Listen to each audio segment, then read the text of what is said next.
Seam ਅਸੀਂ ਤੈਨੂੰ ਸਾਈਵਾਲ ਲੋਕ ਸੁਜਾਗ ਦੇ ਦਫ਼ਤਰ 'ਚ ਜੀਆਂ ਨੂੰ ਆਖਿਆ, ਸਾਨੂੰ ਬੜੀ ਖੁਸ਼ੀ ਹੋਈ ਔਰ ਵੱਡੀ ਖੁਸ਼ੀ ਸਾਨੂੰ ਇਸ ਗੱਲ ਦੀ ਹੈ ਕਿ ਤੂੰ ਬਹੁਤ ਮਾੜੇ ਘਰ ਤੋਂ ਔਰ ਮਾੜੀ ਥਾਂ ਤੋਂ ਔਰ ਬਹੁਤ ਮਾੜੀ ਥਾਵਾਂ 'ਤੇ ਪ੍ਰੈਕਟਿਸ ਕਰਕੇ ਤੂੰ ਵਰਲਡ ਚੈਂਪੀਅਨ ਬਣਾ। ਪਹਿਲਾਂ ਤੇ ਮੈਂ ਘਰੋਂ ਮਿਸ ਕੇ ਨਾਲ ਇੱਕ ਟੇਬਲ ਸੀ, ਉਹ ਖਤੂਨ ਫੋਤ ਹੋ ਗਏ।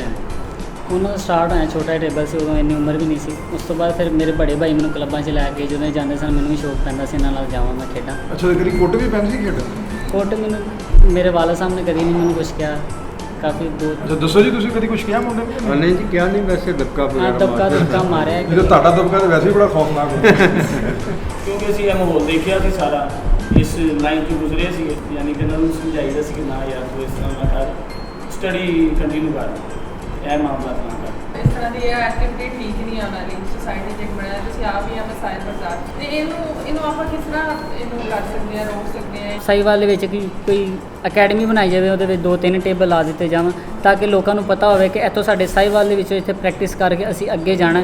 ਕਿਉਂਕਿ ਲੋਕਾਂ ਨੇ ਅੱਜ ਕੱਲ੍ਹ ਬਸ ਪਾਰਲਰ ਬਣਾਏ ਨੇ, ਆਪਣੇ ਕਲੱਬ ਬਣਾਏ ਨੇ, ਉਹ ਆਪਣਾ ਸਿਰਫ ਕਾਰੋਬਾਰ ਨੂੰ ਅੱਗੇ ਲੈ ਕੇ ਜਾ ਰਹੇ ਨੇ, ਲੇਕਿਨ ਸਨੂਕਰ ਨੂੰ ਇੰਨਾ ਅੱਛਾ ਨਹੀਂ ਸਮਝਿਆ ਜਾ ਰਿਹਾ। ਕਿਉਂਕਿ ਸਾਈਵਾਲ ਜਿਮਨੇਜ਼ੀਅਮ ਦੇ ਵਿੱਚ ਸਰਟੀਫਿਕੇਟ ਟੇਬਲ ਹੋਵੇ ਜਾਂ ਕੋਚ ਹੋਵੇ ਜਾਂ ਸਰਕਾਰੀ ਸਰਟੀਫਿਕੇਟ ਤੁਸੀਂ ਲਾਹੌਰ ਜਾਂ ਕਿਸੇ ਬੜੇ ਸ਼ਹਿਰ ਤੋਂ ਜਾ ਕੇ ਕੋਚਿੰਗ ਪਸੰਦ ਕਰਨਾ ਚਾਹੋਗੇ? ਬਾਹਰ ਜਾ ਕੇ ਇਸ ਵੱਲੋਂ ਨਹੀਂ ਅਸੀਂ ਖੇਡ ਸਕਦੇ ਕਿਉਂਕਿ ਫਿਰ ਆਪਣੇ ਘਰ ਤੋਂ ਦੂਰ ਰਹਿਣਾ ਪੈਣਾ। ਅਗਰ ਫਿਰ ਇਹੀ ਗੇਮ ਹੀ ਖੇਡਣੀ ਹੈ ਤਾਂ ਫਿਰ ਤਾਂ ਬੰਦਾ ਆਪਣਾ ਵੀ ਕਲੱਬ ਖੋਲ੍ਹ ਸਕਦਾ, ਕਲੱਬ ਸਾਈਵਾਲ ਵੀ ਬਣਾ ਸਕਦਾ ਵਾ।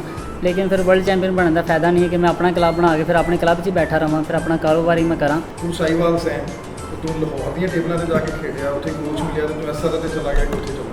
ਹਾਂਜੀ, ਤੇ ਤੈਨੂੰ ਜਿਹੜੀ ਟੇਬਲ ਸਕਿੱਲ ਹੈਗੀ ਤੈਨੂੰ ਲੋਕਾਂ ਨੂੰ ਦੇਣੀ ਚਾਹੀਦੀ, ਮਤਲਬ ਸਾਈਵਾਲ ਅਕੈਡਮੀ ਬਣਨੀ ਚਾਹੀਦੀ ਹੈ, ਟੇਬਲ ਬਣਨਾ ਚਾਹੀਦਾ ਹੈ, ਹਾਂਜੀ। ਮਗਰ ਤੈਨੂੰ ਵੀ ਇਹ ਸਕਿੱਲ ਜਾ ਕੇ ਹੋਰ ਲੋਕਾਂ ਨੂੰ ਸ਼ਹਿਰਾਂ 'ਚ ਦੇਣੀ ਚਾਹੀਦੀ। ਪਾਕਿਸਤਾਨ ਜਦੋਂ ਕ੍ਰਿਕਟ ਦਾ ਵਰਲਡ ਕੱਪ ਜਿੱਤੇ ਸੀ, ਤੂੰ ਇੱਥੇ ਸੀ?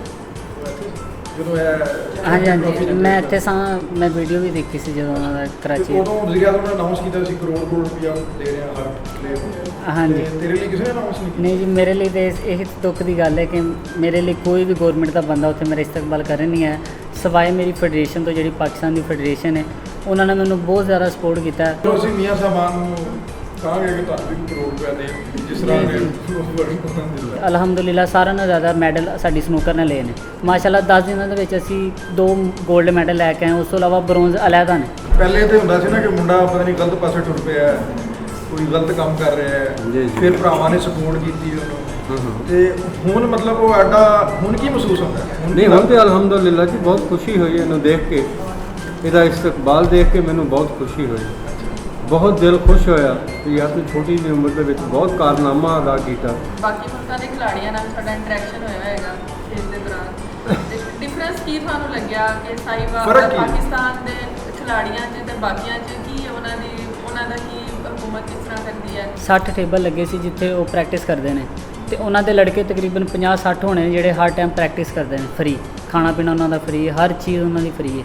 ਲੇਕਿਨ ਉਹਨਾਂ ਨੂੰ ਪਤਾ ਹੈ ਕਿ ਅਸੀਂ ਜਦੋਂ ਪ੍ਰੈਕਟਿਸ ਕਰਨੀ ਹੈ ਸੁਬਾਹ ਅਸੀਂ 8 ਵਜੇ ਆਉਣਾ ਅਤੇ ਰਾਤ ਨੂੰ ਅਸੀਂ 7 ਵਜੇ ਜਾਣਾ, ਅਤੇ ਸਾਡਾ 3 ਟਾਈਮ ਖਾਣਾ ਫਰੀ ਹੈ, ਸਾਡੇ ਪੈਸੇ ਮਿਲਣੇ ਨੇ। ਉਸ ਤੋਂ ਇਲਾਵਾ ਕਿ ਉਹਨਾਂ ਨੂੰ ਬਜਟ ਉਹਨਾਂ ਦੀ ਇੰਨੀ ਸਪੋਰਟ ਹੋ ਜਾਂਦੀ ਕਿ ਉਹਨਾਂ ਨੂੰ ਕੋਈ ਐਡੀ ਟੈਨਸ਼ਨ ਨਹੀਂ ਹੁੰਦੀ। ਅੱਛਾ, ਤੇ ਰਾਤੀ ਉਹ ਸਾਰੇ ਲਫੰਡਰ ਜਿਹੜੇ ਤੇਰੇ ਨਾਲ ਖੇਡਦੇ ਹੁੰਦੇ ਜਿਹਨੂੰ ਅੱਬਾ ਜੀ ਕਹਿੰਦੇ ਸਨ, ਉਹ ਸਾਰੇ ਤੇਰੇ ਨਾਲ ਤੋਂ ਰਾਤ? ਹਾਂਜੀ, ਉਹਨਾਂ ਨੇ ਬੜਾ ਸੋਹਣਾ ਇਸਤਕਬਾਲ ਕੀਤਾ। ਵਾਲਦ ਸਾਹਿਬ ਨੇ, ਮੇਰੇ ਭਾਈਆਂ ਨੇ ਦੇਖਿਆ ਹੀ ਹੈ ਕਿ ਕਿੰਨੀ ਮੁਹੱਬਤ ਨਾਲ ਆਏ ਸਨ।